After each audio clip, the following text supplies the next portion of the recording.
Hello everyone, this is Monica from Unique Designs by Monica, and today I'm going to be showing you how to make this bunny in a pot using basic shapes in Cricut Design Space. So let's get started. Let me get rid of this image, this shape, and let's go over to shapes right here.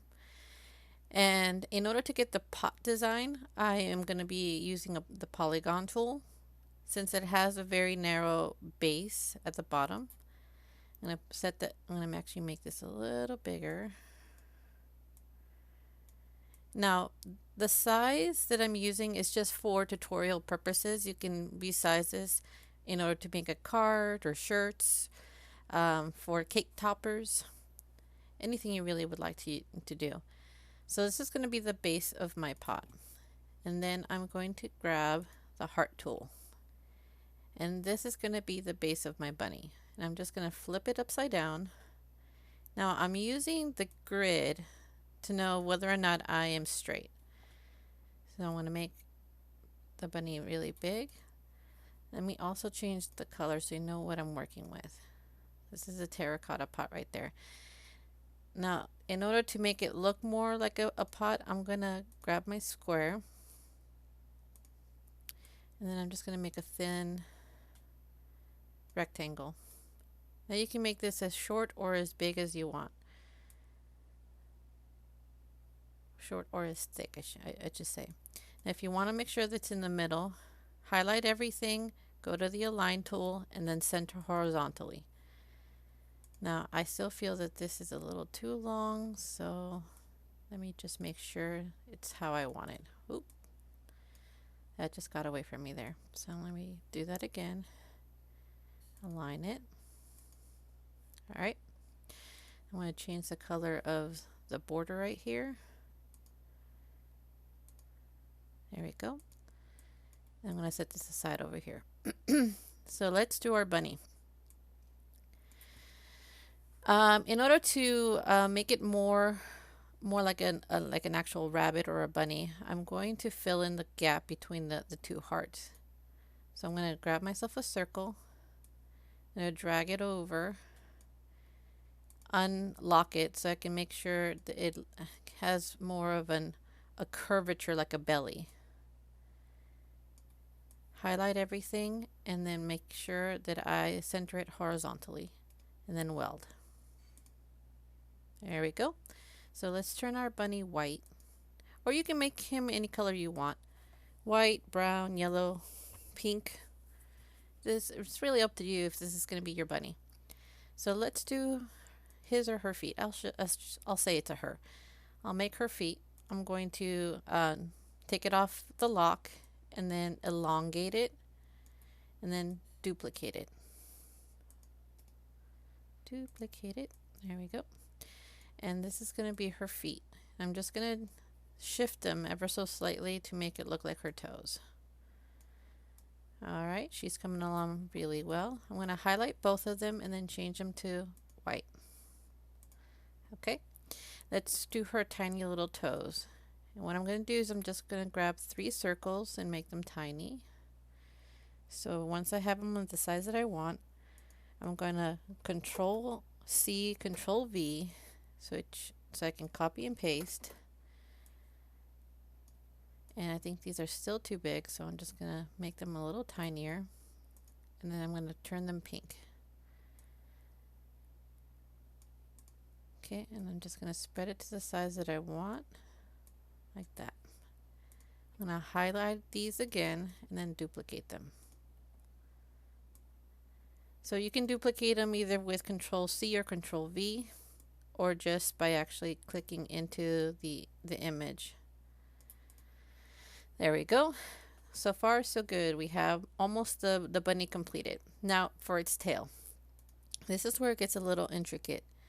So if you want, you can go to an octagon or a hexagon. I prefer the hexagon because it's a little less work for me.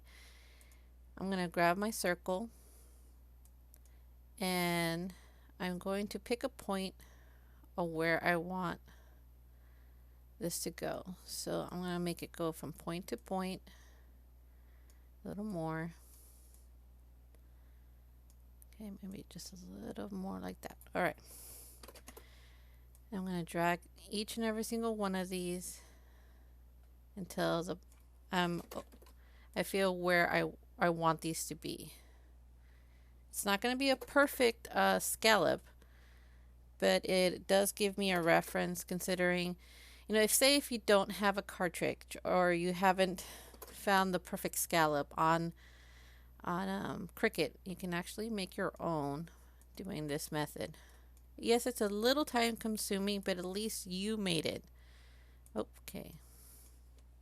It's still picking up this right here, so I'm going to just have to click them individually and then weld. Okay. That got me in a nice little flower or little scallop. So let's just change the color to pink. And then I can use that as my tail. Now I'm going to copy and paste this and see if I can bring it down just a little bit. See how big it's going to be. I think that's going to be a perfect size. So in order to make sure this is going to look fine, say if I'm going to be doing this in vinyl and I want it to have a base for it, I'm going to first align it central horizontally. There you go. That's my middle. And now I'm going to weld. I only weld the back, not this portion right here. Although I may actually end up doing that as well. I'm going to send that back. Let me duplicate this so I know exactly where I need to put it and weld. So now I know where all my pieces are. Go back. Here we go. Now let's put all this stuff together. Let's put this to the front. Alrighty. Now it kind of looks like it's on top of a little small mound right there, which we wanted. Now it also needs a bit of grass. And the way I got grass to look the way it did, what I did is I went over to shapes and I grabbed my diamond and I did two sizes on the diamond, a small and a large. And for the small one I just pivoted it ever so slightly, just like that. Joined them together by welding them and then change the color to green. Okay, you can also weld this so you know where to put the green. So go back. Let's do that. Let's flip this on the other side. There we go. And let's put this back. There we go. Now we have some grass. Oh, I grabbed the wrong image. I meant to grab this image. So if you want, you can actually highlight both of these, not the foot.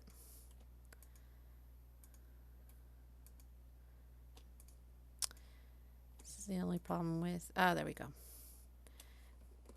Copy, move them to the side, and then weld. This is going to bring it to the front. So all I'm going to do is move it to the back. And since it changed it the color, I'm going to go put it back to its original color to make it more earthy. And then I'm just going to lay these right on top. And then move them back, both of them. As well as the pot. There we go. So let's just highlight everything here, and there we go. Now, because it's all, you can see it's all as one group, you can resize this to whatever you want it to be. If you want it to be little tiny cupcake toppers, you can do that. If this is going to go on a onesie, you can do that as well. I just made them this large so you can see how I got to this process.